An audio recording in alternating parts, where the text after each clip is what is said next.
It's exciting to see the kind of response and questions we're getting out of the videos on our virtual proving grounds. And it's understandable because we're right in the heat of the battle. I mean, we're talking here about our fall harvest products, and we're right on fall. If you haven't already started cutting corn, you soon will. And so let's just start with Yield Saver, because it's kind of a no-brainer as you and I run our combines and we look down over the top of that corn head and we see the head shelling that's in there from the fact the ears come down with a lot of RPMs. As those butts of those ears hit either the deck plates or the chains, you'll see as much as 7 to 10 kernels come flying off of those butt of the ear, and then all of a sudden we look underneath the heads and we're frustrated because we're setting the back of the machine. We call it the box. Get it set pretty tight with the rotor and the sieves and the airspeed, but then we go underneath the corn head, that's a problem. So when 360 designed last year and introduced the Yield Saver, what a tremendous difference it made. And I love seeing the photos you guys sent in of a strip when the heads were split in half, of a lot of volunteer corn, and then be totally clean on the next 6 rows. So keep those photos coming in. Our marketing team really enjoy that. So some of the question on the Yield Saver, let's just jump in. How do you set your head with a 360 Yield Saver compared to standard gathering chains? Well, first thing we're going to do is we're going to widen the deck plates some. We're going to take those deck plates just a little bit wider. I'd like to see them a 1/2 inch to 3/8 wider than what you've normally run, because you have the bristles over the top that's going to cushion that ear. You want to give that stalk a lot of room to come down with some real RPM. We're going to change your head speeds. You know, I like to see you, follow the head speeds, but I don't want you to see you slowing down your head speed so much that you see the remaining corn stalk that's left, the stub of that plant, leaning in the direction you travel. So you're going to be in that 580 to 600 RPMs with the head speed itself. That's something you're going to be looking at. And then the question that follows that up is the grower sent in and says, well, if there's a lot of areas of stress corn, so this grower's in an area that's had a real drought, and he says we have a lot of areas that are burned up yielding way below average. Is the Yield Saver going to help in that case? Absolutely. I remember the drought for myself of 2012. Really small ears. What I'd have given on those plants that had those small ears, as they came down, they wouldn't have went through that deck plate and shelled out through the stalk roll. So there's going to be a tremendous benefit in that case to have the bristles of those brush blocks stopping those really nubbins from going into the stalk rolls and digesting and eating them up. Question is on, what about acres of 360 Yield Savers? Where are your acres at? We're looking at about 150 acres per row is what we're thinking that, you and I would be able to obtain. But it really matters on what your soil consistency like. You're in a lot of sand, you might wear quicker than that. I've seen a lot of combines of a lot more than 150 acres. So to be on the safe side, let's say 150 acres a row. It's just a simple matter of replacing that brush block, and you're putting it right on that gathering chain with a U-bracket and a simple bolt in, and you'll be ready to go.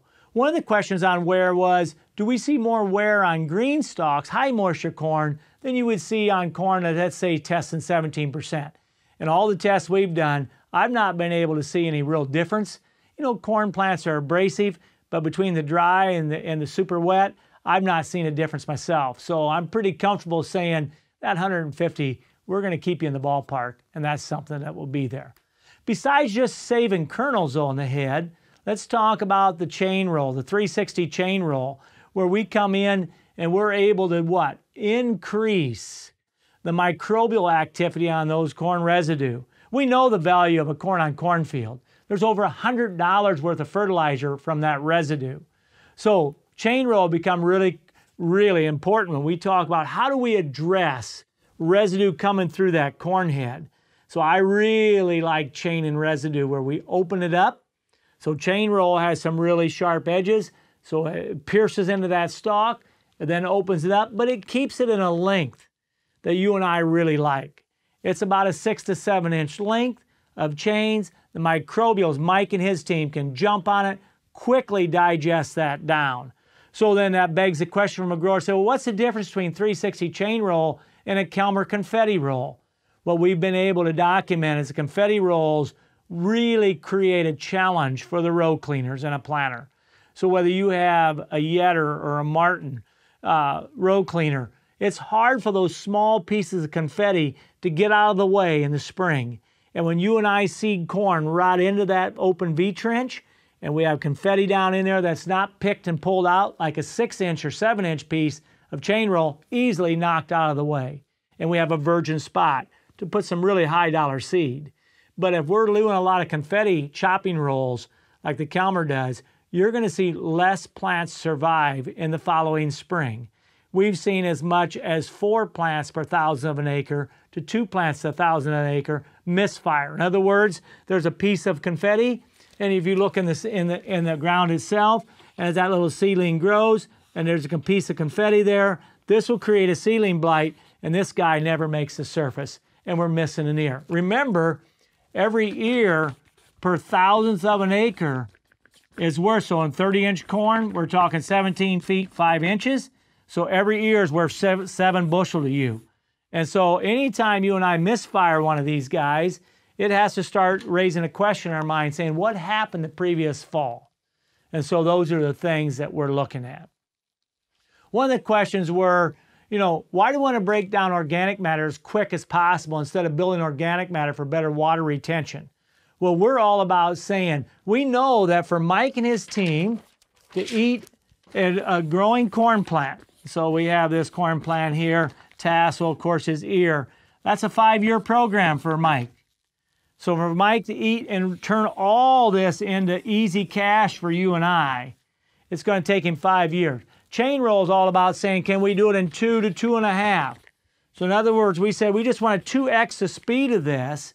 If it's truly worth $100 an acre to us, how soon can you and I stop, writing checks? In our farm, we're in a corn on corn on corn program. And so the carbon penalty is really high in central Illinois and north for us in a corn on corn program. It's not about getting rid of residue too fast. It's trying to speed up the amount of residue we can get rid of. So we're looking to take this into a form where we can readily utilize it. And that's why the chains become so valuable. Question there is, can we use a chopping head with chain roll? Well, absolutely. If you already own a chopping roll or a chopping head of the knives, you can use chain roll on that. And I don't know, then the next time after you see the chain roll effect and how well it handles residue, you might be to the point you say, you know what, next time I trade, I'm not going to invest that many extra dollars to get the lawnmower blades put underneath. So those are things you can say.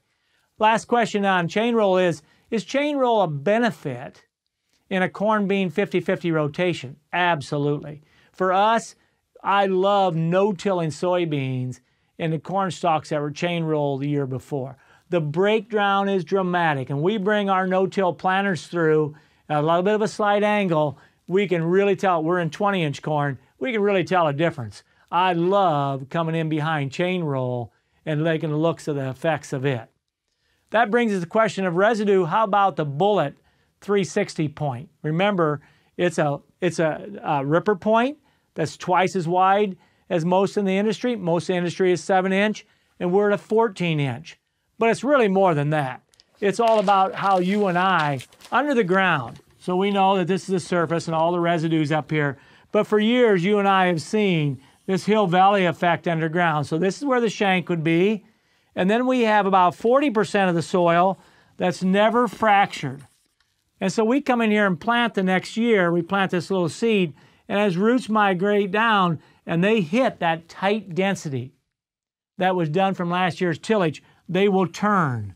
And so as roots come down, they will turn and go around that mound, and then we're forcing the feeder roots off of that to eventually get into here. Well, this is all about dollars, and this is all about you and I utilizing 100% of our soil profile. So when we come in with the 14-inch bullet, we fracture all this, and we take all these guys out, and we create a playing field that looks something like this, about 1 inch up and 1 inch down. And so we got the 14-inch wing in here, and we have a 10-inch space in between because our shank spacing on most rippers today are 24 inches in between shanks, and all of a sudden we're off to the races, and we're excited about what we can get. This is going to create a question. You say, well, underneath this 14-inch wing, are we creating any kind of a layer where roots would come down and turn? We've looked at it for now 3 years. As we watch roots go through this area, we're excited. With our penetrometer you saw in the video, we answer that question. With the technology we had, you can see that there's no difference coming through here versus here. Now, if a wing would get extremely worn and become really blunt, then there is danger that you and I could set some type of a small layer in there. But what we've seen to date, it's really exciting. Remember, as we introduced the bullet point, it was all to come to be the same as what we used to see, what we call inline rippers. And so we used to come out and we'd have inline rippers, and the inline ripper would fracture from shank to shank. And you would see just exactly that same inch between them instead of that hill-valley effect. And so as we talk about that, we even have some questions about that. We have a question about, are you designing a bullet point for inline ripper? We probably won't. We believe we can take our, our massive ripper and do the same with the staggered shanks that an inline would do. And those are things that were out there. And so I'm not worried about the 360 bullet doing any kind of smearing. I don't think there's going to be a need for the inline ripper, where to go purchase one of those to leave that type of structure with what we've seen there. Now, as you saw in the video, in certain soil types, they're going to pull a little bit harder. But you got to remember, you're doing about 40% more work. And so bullet is out in the marketplace. It's got extremely good wear. It's dangerous for me to sit here in the video answering these questions and say, you know what, where you live in central Iowa, you're going to get X amount of acres per shank. That's just something that's not going to be there. And so as we look at it, what question is, what do you like better, 30-inch centers or 24-inch centers on ripper styles? Most of the OEMs have moved to 24-inch shank spacing. Remember the old adage that's been out there for years. The distance between shanks, you divide it by 2, and that equaled depth. So in other words, if we were 30 inches between these shanks, we needed to run the ripper at 15 inches to start to lessen the size of these berms and mounds. So the minute the rippers went to 24 inches, now you divide it by 2, you only need to be to 12 inches in depth to start to create less mounds. In our case, we can run in there at 11 and 12 inches, and we totally annihilate that. And we have roots just flat out growing wherever they want to go. So that kind of concludes our session here on the fall products. I'm excited for you to have a tremendous fall here in the fall of 17. Be safe. And I'm excited that you have questions on our products. Continue to watch. And every time you have a question, fire it into 360, and we'll jump back on here and help you understand the value of the 360 technology. Thank you.